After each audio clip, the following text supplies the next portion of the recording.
Welcome to another episode of Rap in Order. I'm First Class Reg. And I'm Taurian B. We back. Yes, baby. How we feeling today? Feeling good, man. Feeling good. Excited for this episode because this album is an album that I remember buying it. Like I got it because like I was trying to when I was younger, I bought this album because I was trying to become more adult-like, and I felt like backpacking niggas and conscious rappers were like very like I looked at them like mature, evolved adults. So I bought this project. I bought this. I really love the song "You Got Me," so I bought the album. I usually try to tease the album that we're getting into, but there's no need for that. Album we're getting into today is The Roots, Things Fall Apart. Yeah, sorry about that. I see how excited I am. Order in the court. 1999. The shiny suit era is running the charts. Club records are dominating radio. Everybody wants hits, hooks, and champagne in their videos. Somewhere in Philadelphia, a band with live instruments is quietly building something different. No gimmicks. No flashy dance records, just bars, soul samples, and a drummer who sounds like he's arguing with the beat. The Roots weren't trying to make party music. They were making thinking music. But here's the question. Did Things Fall Apart help usher conscious rap into the mainstream? Or was it just the perfect album at the perfect moment? Because after this record dropped, suddenly you start seeing artists like Mos Def, Talib, Common, and others getting real attention. And The Roots gave the world You Got Me, a Grammy-winning record about love, loyalty, and the struggle of life on the road. Not exactly your typical radio formula in 1999. So today, we're putting this album under investigation. Was Things Fall Apart the moment conscious rap broke into the mainstream? Or is its legacy bigger now than it was then? Court is now in session. Welcome to Rap in Order. So this dropped in 99, which was a crazy time for hip hop. I think a lot of really pivotal albums came out around that time. 98 being considered the golden era of hip hop, right? And 99 just kind of kept that flow going. I mean, you had this, you had what other major rappers dropped in 99? Let's pull them up. Let's see. 99. I know that we got that Nas album. Oh, was that Nostradamus? Yeah. Yeah. You got Nostradamus. Yeah. Let's go to Nasty. Yeah. Escapade now. Nostradamus. So you had Eminem's debut in 99. You had the Slim Shady LP. You had 3 6 Mafia dropped. You had the Harlem World official. Yeah, the Harlem World collab album. Yeah, collab album. Oh wow, Wu-Tang dropped that year. You had it was I Am. Oh, I Am? I Am dropped in 99, yeah. Okay. Which was still Right. I Am is solid. I Am was a good album. BG dropped Chopper City in the Ghetto. Yeah, you had Ja Rule's debut that year. Okay. Ja Rule's debut. Slick Rick made his comeback album, The Art of Storytelling. I bought that album as well. Missy's second album dropped that year. Speaking of second albums, also Foxy Brown. China Doll, was it? Yeah. Yeah, China Doll. I'm remembering the albums that I bought. I bought a lot of albums that year. China Doll dropped at the top of that year. Yeah, man. But My allowance money was going out there. Shit, Black on Both Sides came out that year. Mos Def album. It was a lot. MF Doom, Operation Doomsday. So there was a lot in that scope. Especially for Things Fall Apart. And like you mentioned, the You Got Me single was a really big song for them. I think at that time, I wasn't really all the way up on the Roots yet, but that was a big song. You know, Eve was a big artist at the time. You know, like coming out, like her debut was that year, I want to say. The First Lady. So hearing You Got Me, and even fast forward to now, just a couple weeks ago, she just got an honorary like Grammy for You Got Me. She finally got it because she didn't get her credit. And it's always interesting to like hear stories like that. Because you'll be like, damn, man, like Questlove is an asshole or something like that. But then you like find out that like it's kind of like conversations that just aren't had, like, because like one person might feel like awkward, like even like asking, they just hope that the other person remembers to do it. But then you'll find out like Questlove thought that all of that was already handled. And they dropped the ball. Yeah, the ball was just dropped and they just never got addressed. Even though like they've been around each other like multiple times. Yeah. Right? Like, and like they're both very successful people. So it's not like Eve is like hurting for that money, but it's just that like she's an integral part of the album. Right. Of the song, the song, yeah. She has a whole rap part, and she wasn't. Was she even in the video? No. Yeah, she wasn't in the video. No. Right. But okay, so obviously I jumped the gun, but I have some stuff I want to talk to you about before we start the album. Yeah. Before we start the episode, right? So there's no secret. Me and Reg, we were born in 1986. We're both 39 years old, going on 40.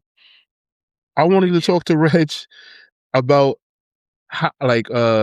how do you consume music now? Do you like how do you discover new music now if you even try to? So like we always talk about the duality of like of us of like you listen to a lot of the older songs and you're more tapped into like the songs that we literally like were born when they came out. You're more tapped into that, because of your mom and everything. And then for me, I listen to a little bit of everything. So like for new music, it's harder now than it was back then because it's not advertised to us in the same way. You gotta like literally probably follow these niggas already on social media, or you do what I do and you just dig through the DSPs to see what came out. And if it catches my eye, like album cover wise or whatever, then I'll give it a listen.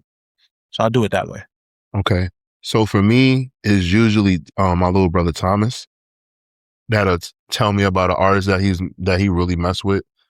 And then I'll go and check it out. Or like at my job where I'm a doorman, like I have tenants that like it's funny because like they're these white kids, but they'll tell me about music that they fucking with, and like they'll be really tapped in. I'll be like, yo, you listening to this? And that's pretty much how like I'll learn about like new artists. And I'm talking about like really young, like these artists are 19 years old and stuff. So I'm just like, it's not for me. But yeah, like that's how I learn about like newer artists. Like obviously like new music, if it's an artist I'm already tapped into, I already know what they're putting out. But like new artists, like that's how I learn about new music is through younger people in my life. Yeah, I try to give that type of grace and that type of responsibility to my little cousins, but they be dropping the ball because my one of my little cousins, I try to have that relationship with him, and he listens to a lot of UK rap. So, oh shit, yeah, he listens to a lot of UK Central C, and Dave, and anytime he comes over, he puts it on, and he's like, "Yo, you don't know real rap," and I'm like, "Yo, shut up! Like, what are you talking about, bro? Like, what do you mean I don't know real rap?" And then put on UK rappers. Like, what do you mean?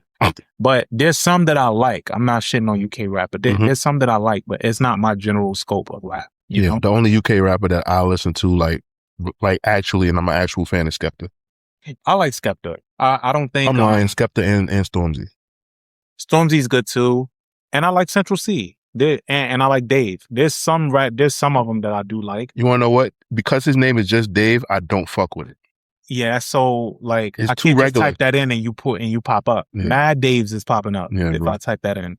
But yeah, that's generally my way that I try to dissect and get into some new music. Okay. All right. So let's keep this going. How would you make MTV relevant again?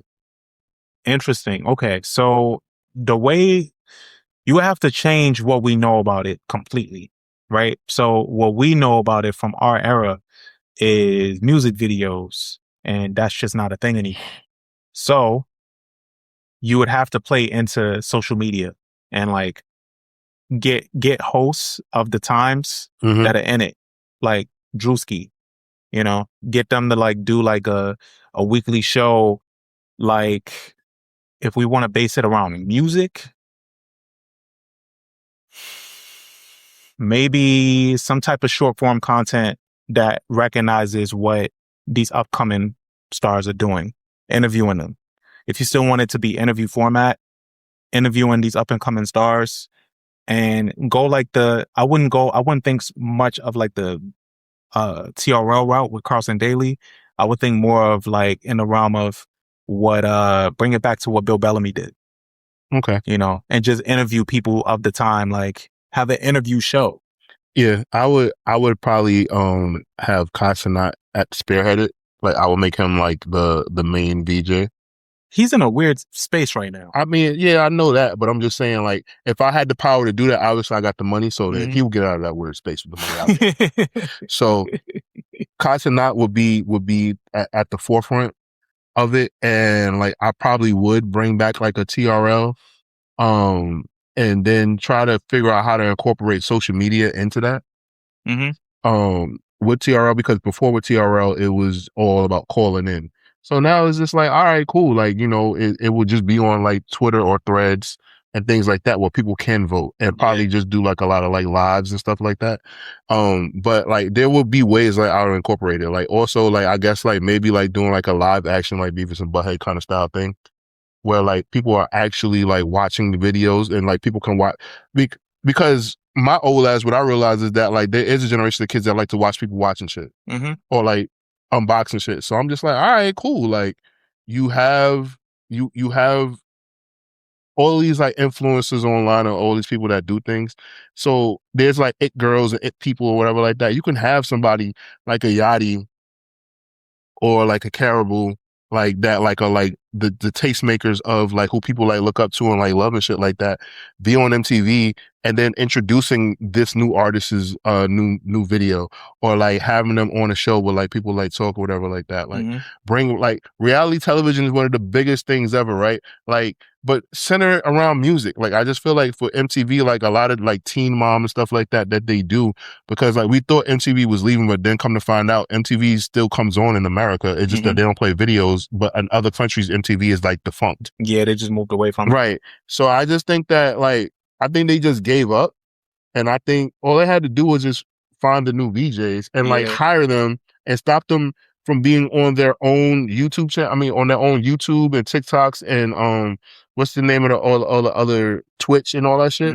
Like, and just bring them on MTV and just spend the fucking money. Yeah, and make their career choices a moment. Yeah, because they're all what's happening now is YouTube, like right. So people are going directly to these people, but people are putting videos out and there's no like fan lore around it. Like, you know about it if you're interested in the artist. Right. But if you have a show that focuses on what this artist is coming out with and makes it important and makes it a moment, because you just throw it into the abyss on YouTube, unless you're interested, then you won't come across it.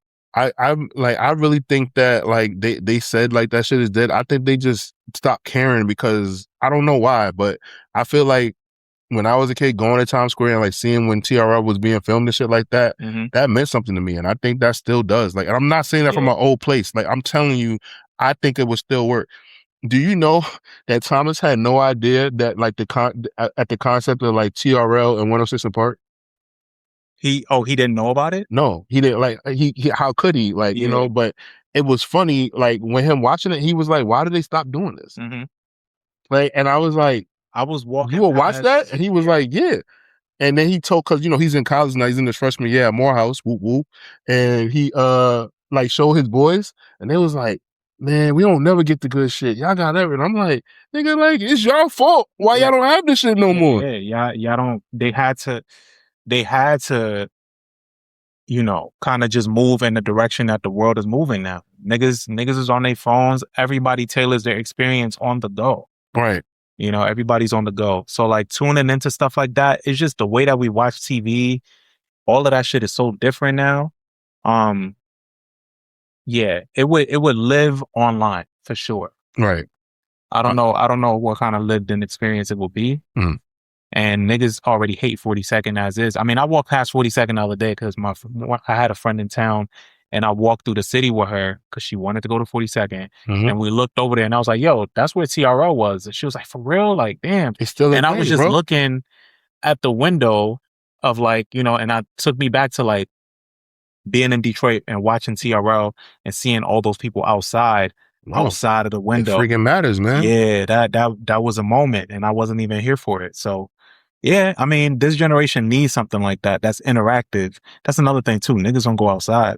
These kids don't go outside. Yeah, bro, I don't know, man. We gotta fix that. Mav gonna be outside. Yeah, they don't go and have in-person experiences no more. Yeah, he will. He gonna hate me, bro. My dad makes me go everywhere. But anyway, next thing I wanted to talk to you about, I just wanted to ask you a genuine question. Do you think that Mace the rapper is overrated or underrated with how his career is remembered? You know, at one point I did used to think that he was overrated. I think we had this conversation before, but no, I think he's underrated because people forget what he did. I think they just remember the big singles and shit. But Harlem World, outside of just Harlem World, you had the features, you had the style. Like his style is still, you know, being like copied to this day. You know, and I think people are getting more of his personality thanks to like his show with Cam. Yeah, he's very underrated, and his impact off of that one album, because we don't really count Double Up or the Welcome Back album, but his impact from that album alone was crazy. Yeah, he wrote for a lot of people back then. I think people forget, and people take him to be just like as this flashy rapper of that time, and they don't unpack his lyrics. I agree with you.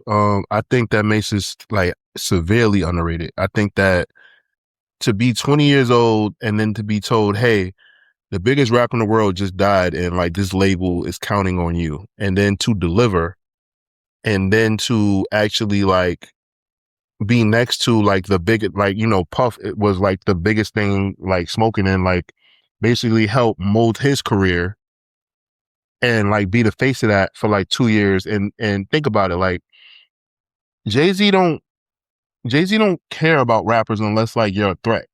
And the fact that like him and Jay-Z had their back and forth like shows you right there that like he was somebody like worth caring about. Like if Mace wasn't a threat, then Jay-Z wouldn't have been throwing shots at him. Like that's just the truth. Right. So I just think that like Mace, what he did in the time frame that he did it, like he pretty much like laid the blueprint for a rapper like Drake. Yeah, absolutely. Like he laid down a blueprint for that. Like he followed the blueprint of like a LL Cool J, and like he took it further. And then he even like for Fab. Right, yeah, he blueprint for Fab, right, Loon.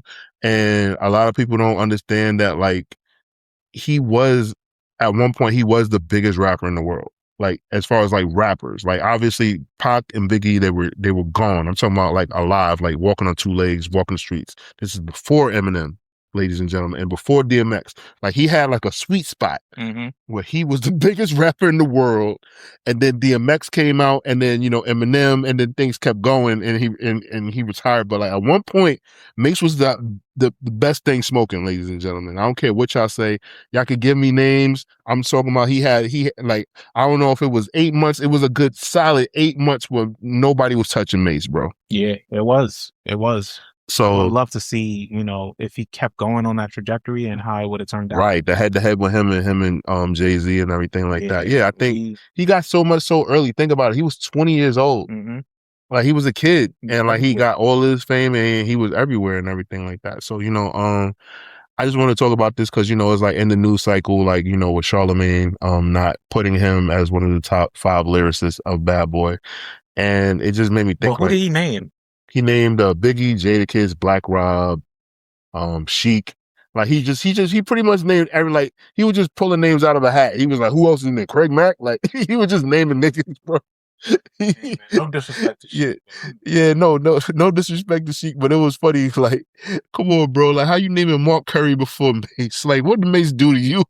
That's crazy. Just because you don't like the nigga, like, I get it. Yeah, bro. It's obvious that you have a vendetta against him, bro. Like, you shouldn't hide it no more, bro. You should be honest about it. You should be upfront about your disdain for that man. It's only right. But yes, that was, you know, what that was about. And yeah, I'm glad to know that you don't think that he's overrated.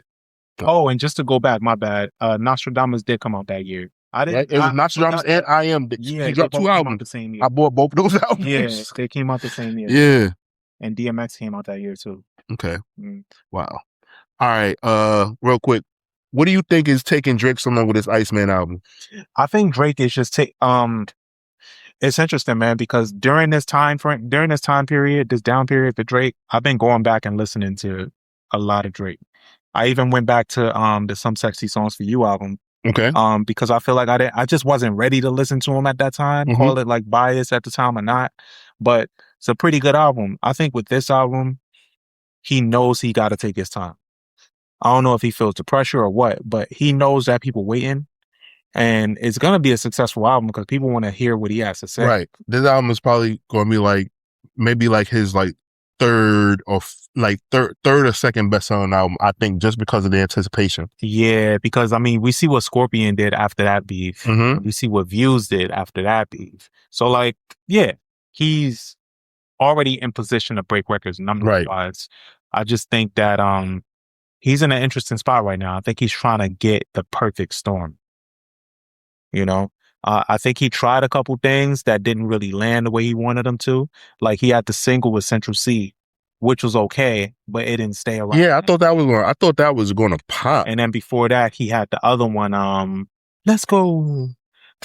I forget the name of that shit. I know what you're talking about. You're talking about Off the Sexy Songs for You album, right? Nah, it was I don't care who like me. Something, whatever. Okay, yeah. I probably ignored that song. I thought you were talking about the song that he had with Party Next Door. Nah, I forget the name of the song, but he came out with another one. It came out after that whole session that remember how he's been having the Iceman episodes? Mm-hmm. It came out during that. And then it kind of just came and went.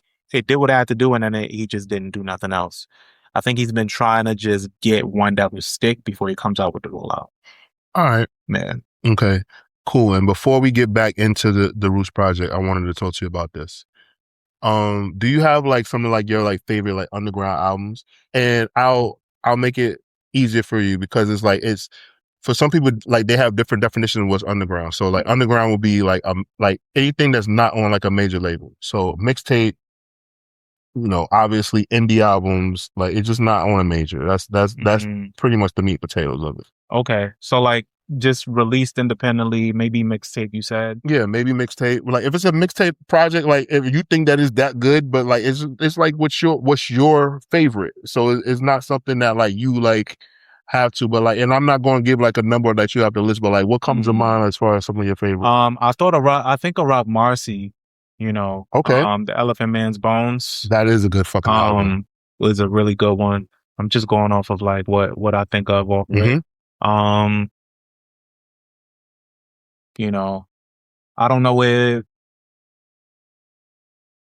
know if Freddie Gibbs Pinata counts. Yes, it does. Yeah. A lot of those Freddie Gibbs projects with Alchemist count. Gibbs Pinata, Gibbs Bandana. Yeah. You got what's the junk now? Shit. There's some Currency, Gibbs and Alchemist Fetty. That's a good one too. And that one has like a lot of lore behind it because you know like what happened, right? Which is fucked up because I mean Freddie got mad because I see both Currency sides. didn't promote it. I see both sides. Yeah, but also it's like, bro, it's Currency. Exactly. That's what he does. He didn't do this just for this. He didn't isolate this project and do that. That's what he does. It's Currency.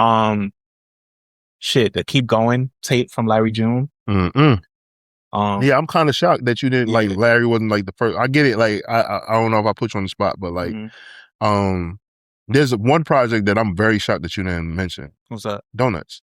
Oh yeah. Donuts.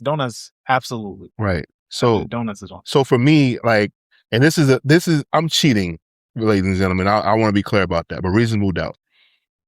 Okay. Reasonable Doubt is one of my favorite underground albums. That's an underground album. It's just that Jay-Z became one of the biggest rap stars in the world. It just so happens. Right? Mad Villainy is one of my favorite projects, right? Because like it's Madlib, MF Doom, and it's something that was introduced to me by like our friend Eli. And I've grown to really, really enjoy that album. When I went to LA 2 years ago, my little brother he just wanted to listen to that shit. While we was in LA. Oh wow. Yeah. Okay. So we listened to it a lot, and it just kind of made me like I listened to it with no critical thinking, just vibing, just driving around and shit. And I'm like, oh shit, So Nipsey Hussle's Bullets Don't Have No Name is another project that like I really, really, really enjoy. It's let me see. I got a few more that I can just list off or whatever. Oh, Blue and Exiles Below the Heavens. Oh yeah. Like that's really my shit. That's a good one. Rock Marciano's Reloaded and The Minstrel Show by Little Brother. That was The Minstrel Show. Mm-hmm. Yeah. Absolutely. And Tanner Talk 3 by Benny the Butcher. Butcher coming, nigga. Yeah, those some good ones. Yeah, man. You know, let me see. Do I have anything else that I want to mention? You already said Pinata. Mm-hmm. Yeah, that's for the most part, like that's it. I'm pretty sure there's a lot more. Like, oh, you want to know who you didn't mention? Matt Kami. Oh, Matt Kami. Yeah. Made in Haiti. Yeah. You know? Absolutely. Yeah, bro. Like there's some ones, you know, out there, like, you know, that really wonder what he's up to, man. I haven't heard anything new from him in a little bit. You know, he's chilling, bro. Yeah. And he does everything on his own terms. Yeah, that's super independent. Yeah, man. So, you know, but with that being said, we can get into the episode. Like, I just wanted to, you know, chop it up with you, ask you some quick fire questions. Let's get into it, man. So, like we said at the top of this episode, we didn't waste any time on like the album that we're jumping into today, which is Things Fall Apart by The Roots. It's the breakthrough masterpiece, jazz infused, live hip hop, conscious rap. You know, it burst into mainstream thanks to the success of You Got Me, which features Erykah Badu and Eve. The album recording sessions took place at Electric Lady during like 97 and 98 for this album. The Soulquarian sessions. Soulquarian. Time frame that house sessions for D'Angelo recording Voodoo. Mm-hmm. Rest in peace to D'Angelo. Baduism was recorded in this time frame, and Common's One Day It'll All Make Sense. What a crazy like run, right? Things Fall Apart was also nominated for the Grammy Award for Best Rap Album, but it lost that year to Eminem to Slim Shady LP, of course. You know, another monstrous debut. Yeah. So you already talked about like your experience with this album. Yeah. And in that time frame, was it in your lineup of like all these albums that we listed? It was. And so here's the funny thing. So as I've also talked about, you know, I have an older cousin, Ashana Ayers. So I got to go to Electric Lady Studios. I didn't realize it at the time that like I don't think I was there for a root session, but I got to go there during this time frame while Ghostface Killah was recording Supreme Clientele. Oh shit. And I didn't know what was going on because it was like work purposes for her or whatever like that. But like the fact that I got to like be in Electric Lady Studios as a kid and like see that shit. And it's like, she told me this after the fact, like when we talked about it, like, yeah, that was Electric Lady Studios. And I was like, I was just there. I was there. I would have consumed that space a lot different. Like I didn't know. Like I was just with her for the day or whatever like that, right?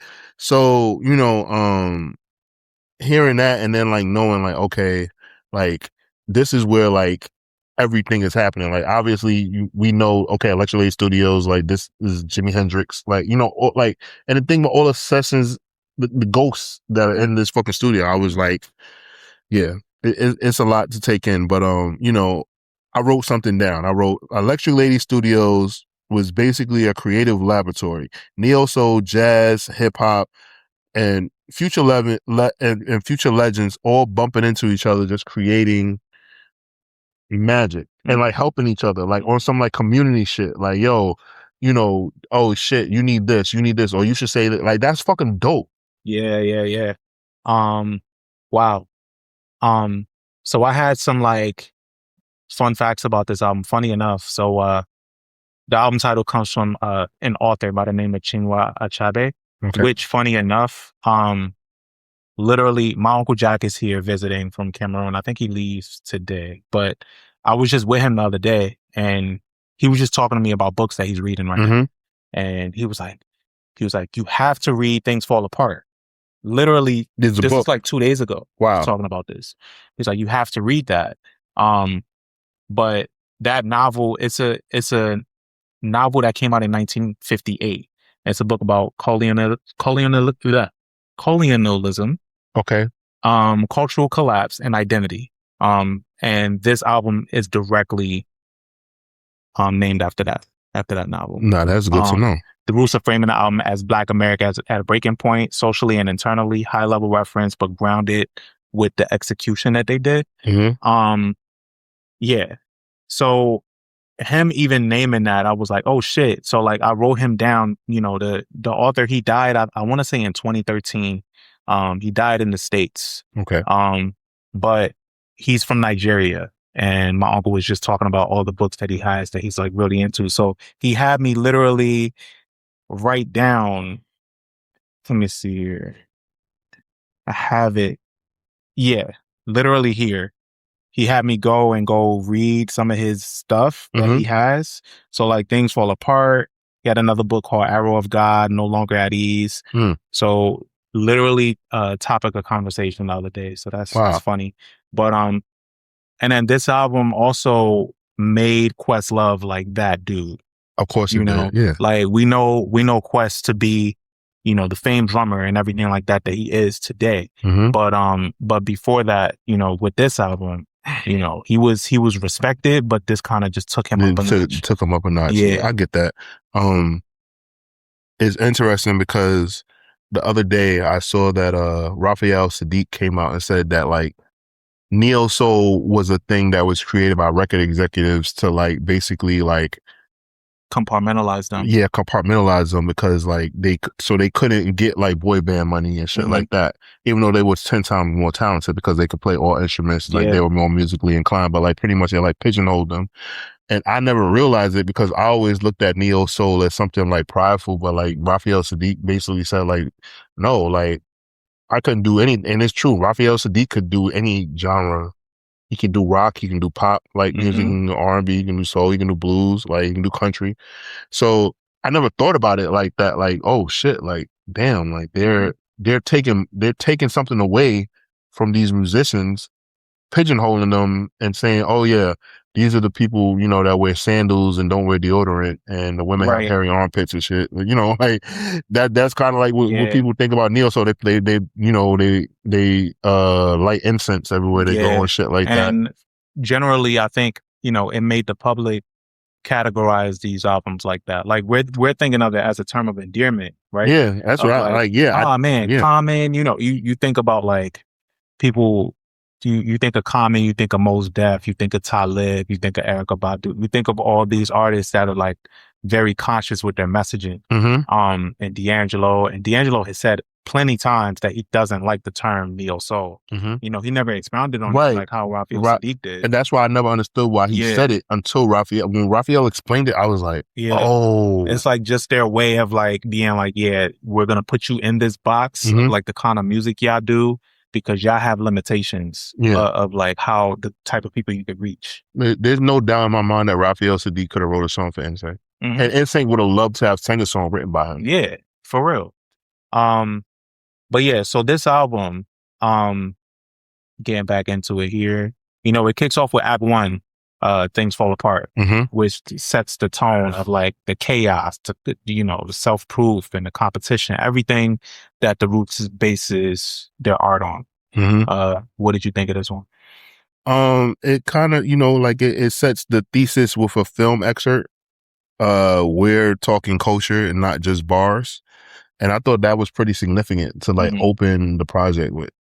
Yeah, I think so too. Because I think they are very, very like impactful with their messaging and intentional. So it was the perfect lead into Table of Contents parts 1 and 2 in one song. Right. That kind of like showed me like, okay, this was like them showing like their chemistry as like a band. And that's what was really impressive to me is like, yo, this is a band. Like, and I wonder like because when I was a kid and like I saw them, like it never occurred to me like, oh shit, like they could be like it never occurred to me that like hip hop could have live instrumentation. Yeah. Like I never thought about it. Yeah. Like it's not something. I'm not gonna say I didn't know, but I just didn't think about it. Like I'm like, okay, you got a DJ, you sample beats or whatever like that. Like like you have like all these numbers and shit. I think in a way we kind of compartmentalize that sound. Right. Because like up until a point like this, we thought about shit like that as like just jazz. Right. You just do shit like that with jazz music. It was I can't explain it, but up until like a certain point, like when the roots became like prominent to me, I just never thought about hip hop and live bands. Like that just like that was like something that I just didn't connect. Mind you, like I have family from DC, so go-go was like a very like big thing with my family members. Like my cousins like love go-go music, so like they loved how go-go would like remix or interpolate rap songs. Yeah. But I never connected it. You fast forward to maybe 2-3 years after this, and you get a series like MTV Unplugged. Yeah. Where it shows us that on the regular, which Questlove is directly aligned with. Right. He is. And like, yo, okay, so even better. LL Cool J's MTV Unplugged is like a core memory for me because like I remember like performing like watching it with my dad and like me and my dad getting hyped when Mama Said Knock You Out came on and like, you know, with the band and shit like that. But it seemed like that was something like special, like that's not supposed to happen. Yeah. So like I experienced it together and it was like one of the most fun, like truthfully, I can say that and not get emotional. That's probably the funnest moment I've ever had with my dad. Performing Mama Said Knock You Out with him and like we were just being like big kids. My dad was probably fucking 23 or whatever like that and I was a little kid. So like we performed that song together like we just had a good time like because I knew all the words to the song and he knew the words. So thinking about that like oh shit like I thought that was something that was like special. Like, oh shit, LL Cool J is performing with a live band. That was like something that like you're not supposed to do. It was just like a cool thing. Yeah, just cool because it just wasn't. It was unorthodox at the time. You didn't see shit like that, and then you had even getting back to your original question of like how to make MTV cool again. Like you see how a Tiny Desk is like a thing now. Like if MTV did some shit like that, like bro, they just get back to that. If they go as far as to just show people that they did it first and just relaunch Unplugged. You're 100% right. Yeah. If they don't have to change the name. Yo, there's certain shit that they can just do. I feel like Unplugged, MTV Cribs, Life and Rhymes. Life and Rhymes. Like there's so many things that they could do. Diary. Yeah. just unload the truck again. That if they just did it like nigga, you started this. So why is it so hard for you to understand? That's really all they have to do, and it would live on social media. Just chop up clips and be like, "Oh, watch now," and watch the full thing. I agree with you, brother. That's all they have to do, actually. Agreed. It's not even about TRL. It's about like the content, the back catalog that they have that they can explore. But yeah, getting back into this album, the next movement features Jazzy Jeff. Lot of Philly on this. Yeah. Which is cool as shit. Like think about that, right? Like Jazzy Jeff is like renowned as probably the greatest DJ alive. Like, and I'll say that now because R.I.P. Clark Kent. Like for me, like Clark Kent was end all be all. But like Jazzy Jeff, arguably, you got Jazzy Jeff, Grandmaster Flash, what is his name from Boogie Down Productions? Homeboy that with the hat that was doing the lockdown during COVID. D Nice. Yeah, D Nice. Yeah. You got D Nice, right? Like those DJs. But like Jazzy Jeff probably, most people would say is probably the best DJ alive, right? Jazzy Jeff got errors on him, man. Right, exactly. His errors. So that's what I'm saying. Like, like right now, like with Clark going, in my opinion, you got like it's Jazzy Jeff, right? As the best DJ alive. Some people might say Grandmaster Flash, right? But this is dope that he's on there doing like the scratches and like he's listed like as like an artist and shit like that. I think that's fucking fire. That's fucking amazing. And then you got Step Into the Realm, which is also a highlight on here. I mean, it's honestly, Step Into the Realm is a highlight, and Step Into the Realm is just like one of those fucking songs that kind of like it's like a pivotal song. Like that was like a song that like you kind of.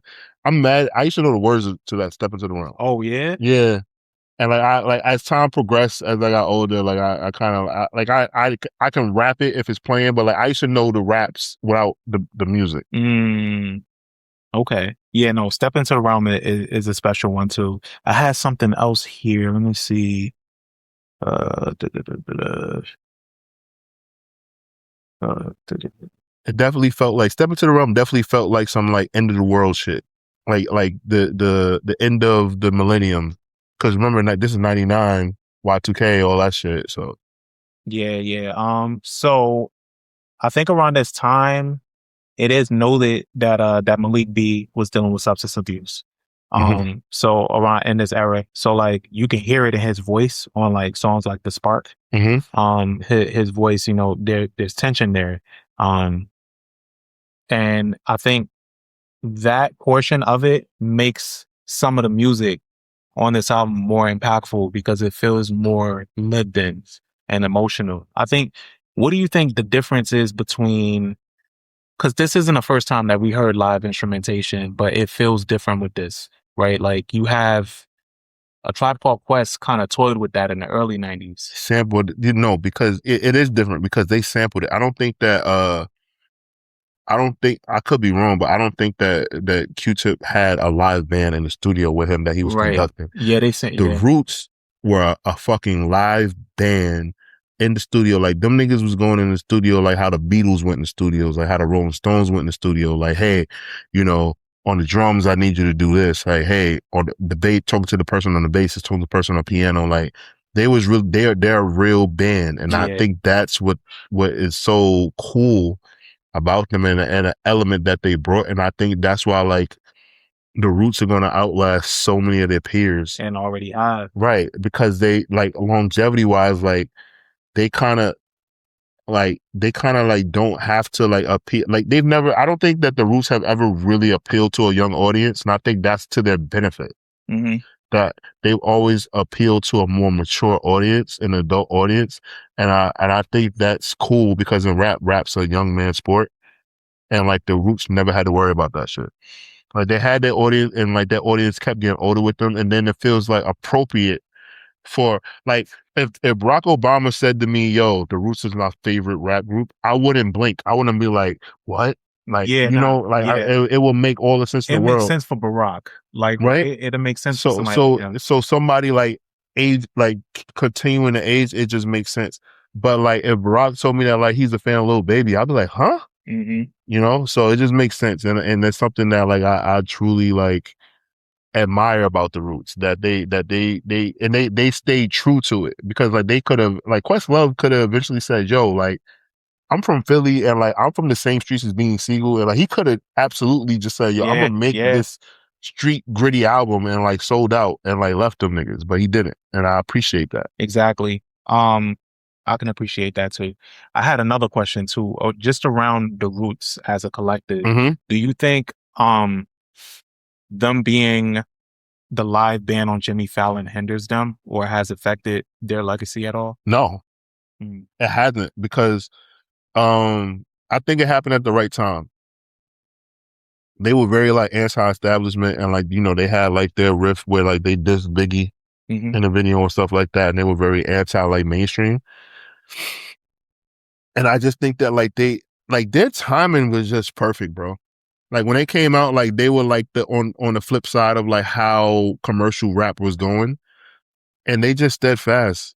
Like it just didn't hurt them. Like even them being on the Jimmy Fallon show, it still seems authentic. Yeah, because it's like, all right, yeah, they are a loud band. Like it's not like Questlove is up there like being Jimmy Fallon's like lap boy or anything like that. Like he just, they're still doing what they're known for on the show, but also they're showing a little bit of their personalities too, because they have a lot of segments where they do lip reads from like where they do different segments from reality shows and shit. You're right. And it's funny. It's like actually funny. It shows you their personality. I agree. Yeah. But yeah, no, I don't think it hurts. I actually think it helps them. I think it exposes them to a bigger audience.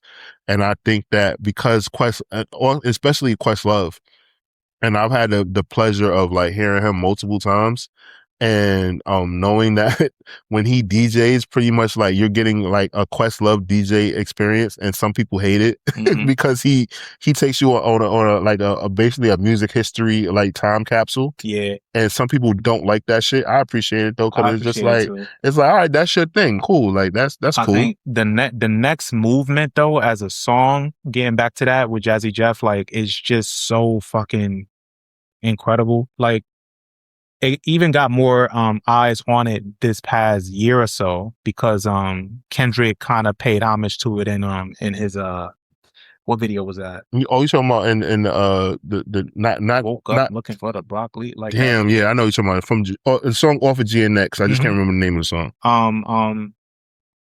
Damn, what the hell is the name of the song? TV Off. Nah, it's not TV Off? nah, it's tell you right now. Yeah, Squabble Up. Squabble Up. There you go. Video. Like the video looks like the next. I'm fucking old. The video looks like the next movement video.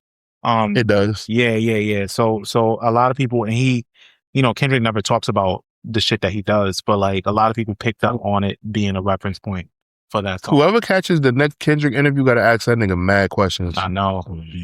Yeah, no cookie cutter shit. But the next movement is like a really pivotal song on this album. And then we get into Step Into the Realm.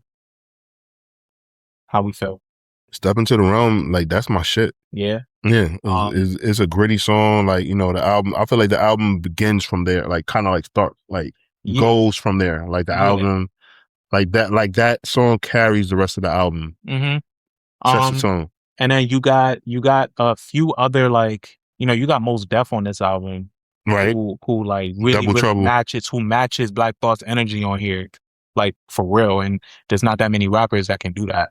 Black Thought is like a fucking. I always wonder, like, if I always wonder what, like, if Mos Def sold out, because like like Mos Def is like started out like as an actor, and like like they were trying to, well, he was trying to like cross over into mainstream and stuff like that. I always wonder like if he like stayed, because he's a talented actor. If he stayed the course, he'd probably be like a fucking award-winning actor right now. Yeah, man. Nigga was in the movie with Beyonce. Yeah, right. Like he was in a movie with Jack Black. I don't know if you remember, like he had like a TV sitcom like in the early 90s when he, like, I forgot the name of it, but like he was like one of the sons, like they kept trying to recreate the Cosby Show or like recreate Roseanne. And like he was on one of those shows. Like I don't remember if it was like, it wasn't the Red Fox and Delarice show, because that was what's his name? That was the Royal Family. That was the Royal Family. But like Mos Def was on one of those shows. And I'm like, and I remember it because I watched it, but like, yeah, like I don't know if it was the show Thea with Brandy or not, but like it was one of those shows that he was on like early on and shit like that. So I just find that shit super like interesting about Mos Def. Like he, like his career could be completely different, but I think he would have got fed up with that shit anyway. He eventually would have been like, nah, fuck this shit. Yeah, true. I mean, shit, he did get fed up with it. Yeah, he did. Just really he turned into Big Africa from that movie Bamboozled. The word, he did. The misconception though is that for some reason people feel like, or people think that this album is the Roots' first album, and this is their fourth album. Yeah, it's their fourth album. I think it's because this album was the one that got nominated for Grammys. Like You Got Me really, really crossed over. So it got them attention that like they didn't have before. And then I think, which album was Break You Off? Coming to Break You Off. That was the second album after this one. Yeah, that was the one after. That was in 2002. That was another really big moment for them too. But they've had big moments, but they're pretty like spread like apart from the other. I want to go to a Roots picnic one year and like see like their jam sessions. To go. Anytime it happens. I remember the time that I actually bought tickets. It wasn't the pandemic? 2020, yeah. I think we all did. Yeah. I bought tickets too. Bought tickets to that shit and was like, we was going to drop down. Ashley bought tickets, everything, and we were going to go, and it was a dub. But I do want to try to go. And then the last time that I was going to go, D'Angelo was going to headline. I was like, I have to go. And then he dropped out. They never said why, and we know why. Okay. But yeah. Let's see here. Double Trouble, Common. They got a Common feature on here. Niggas just in the studio just doing their thing. Yeah, bro. they just was just going door to door in that studio, just like lending raps to each other. I said that this one was probably like the emotional centerpiece of the project. Common's hook on this and Black Thought's delivery on this is really what makes this like heartfelt. And then elsewhere we got Beanie Siegel. real Philly on this album. We got Beanie Yeah, Siegel. Beanie Siegel and Black Thought grew up together. They used to be, and they were like in like a group together early on. Yeah. So I really miss when Beanie sounded like this, man. Yeah. I know he was trying to use AI to kind of tap into this again, but I don't think he needs to anymore. It's done, bro. Don't do it. Don't overextend yourself. Don't overexert. The legacy is there. We thank you for it, but nah, he don't need to do that. But otherwise, really, really solid song. Right. And then obviously we got to talk about "You Got Me" featuring Erykah Badu and Eve. The hook was originally Jill Scott's. Right. You remember, if you recall, and she wrote actually. But on Versus, she played her version when Jill Scott went against Erykah Badu. Which is funny. Fire Versus. And then Erykah Badu played her version. Yeah. It was just like, damn, like this is... I low-key kind of like Jill Scott's version better. I like Jill Scott's version a lot. Speaking of Jill Scott, did you hear her new album? I did. I gave it one listen, but I need to give it some more spins. Yeah. But it's a good ass album. I wanna like see her live.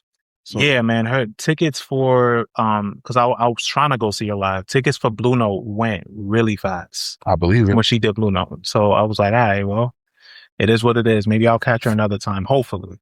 She'll be back. I'm pretty sure she'll be back.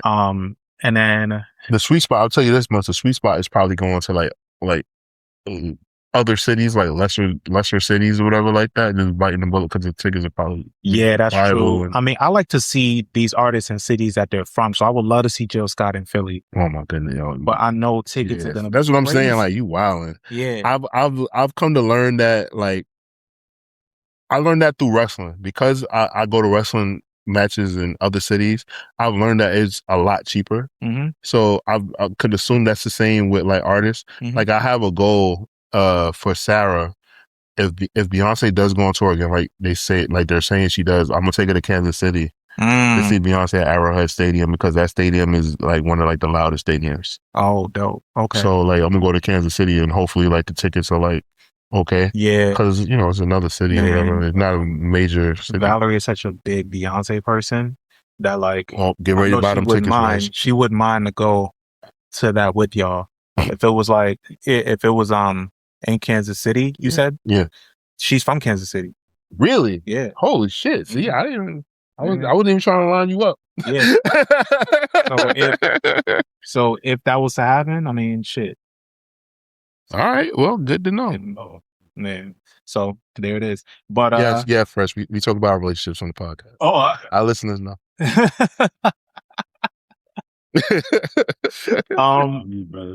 So yeah.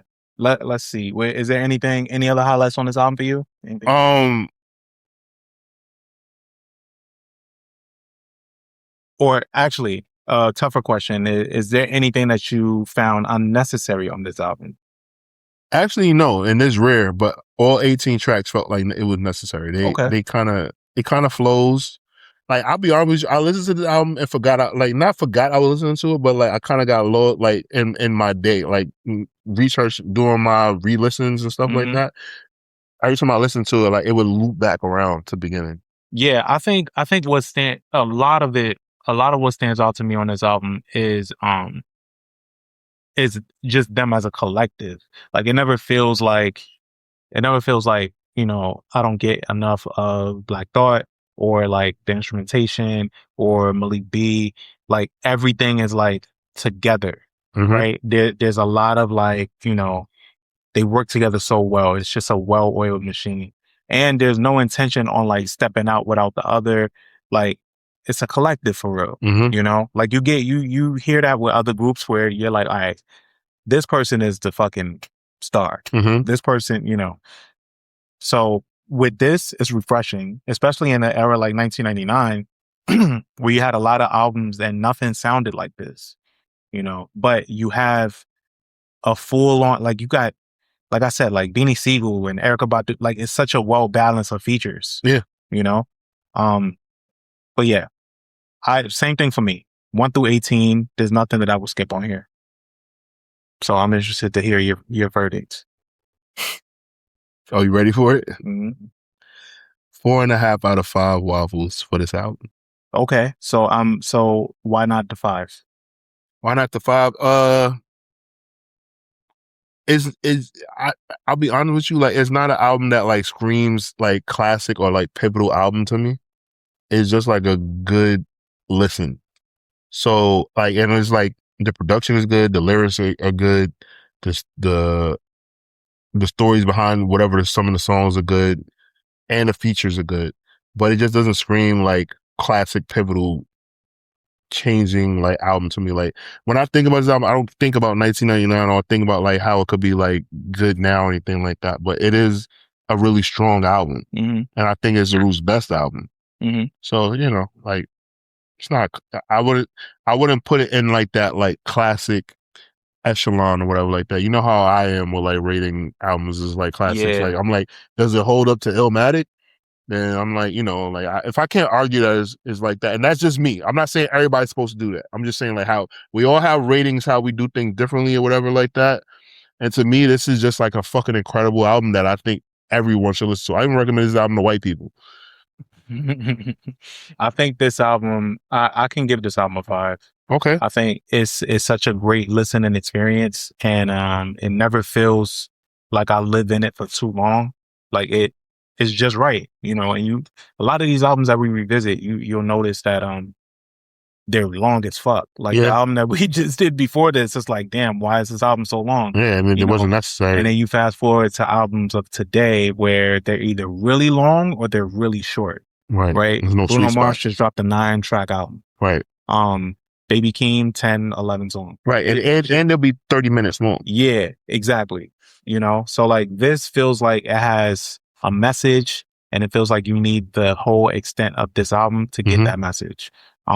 So I do encourage you guys to check out this album. And if you have, which I'm sure a lot of you have, if you tune into our show, let us know your thoughts. Let us know your rating. And with that, I'm First Class Reg. Hold on. What's up? I'm so sorry. You can't end this. I got one question and I forgot. I put this in my notes. Is Questlove the boogeyman? Is Questlove the imp? Like so, and like there's other rappers that I would put in that category. So that's Jadakiss, Eminem. You said Questlove. I'm sorry, Black Thought. like a Black Thought. Okay. That's the right one I'm talking. Yeah. Like would you put him in that tier? Would you put him in the boogeyman tier where people are talking about rappers and you be like, but what about Black Thought? Yeah, I would, but like not in the battle tier. Just if I'm just talking about rappers, just like rappers that like are good, you know, like, and we just talking about rappers that like are dead nice. It always has to be somebody that throws in Black Thought. Right. You have to. I was just asking because like, okay, so because like I put that boogeyman tier as like Eminem, Jadakiss, Andre 3000, like where like a rapper don't want to rap after them. Yeah. For sure. Okay. For sure. I just wanted to know. Now we can cap off the episode. So let us know if you consider Black Thought one of those rare air boogeymen of the bunch. Let me know. And if you listen to this album, let us know what you think. I'm First Class Reg. And I'm Taurian B. And we're out of here. We'll catch you guys next time. Dun dun.